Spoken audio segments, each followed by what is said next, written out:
congratulations sa ating best player of this ball game, Attorney Romel Nardo. You started out really slow. Ang bagal ng simula ng Judiciary Magis. Paano nyo ginawang makabawi in the second half? Na pressure ba kayo dun sinasabi sa inyo ng coaching staff nyo na there's no more tomorrow para sa inyong kupunan? Kailangan talaga galingan nyo na ngayong game na ito.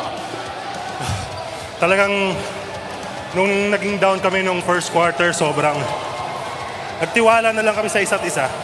Parang 3-4 months kaming nagsama-sama na ito na yung chance namin na pumasok ng finals. Kaya kahit na nung umpisa medyo talagang naghahabol kami, hindi kami sumuko. Tiwala lang kami sa coaches, sa isa't isa.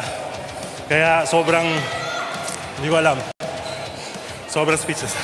Your next game on October 1, para pre-game na po ito ng ating finals dahil ang mga kalaban nyo po doon will be the AFP Cavaliers.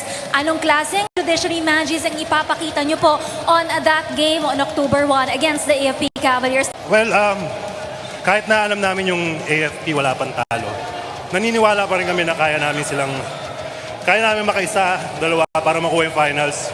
Yun talaga yung goal namin, yung makapasok lang ng finals. Kaya hindi pa tapos, magpa-practice pa rin kami. Kaya magiging ready pa rin kami sa game namin laban sa AFP.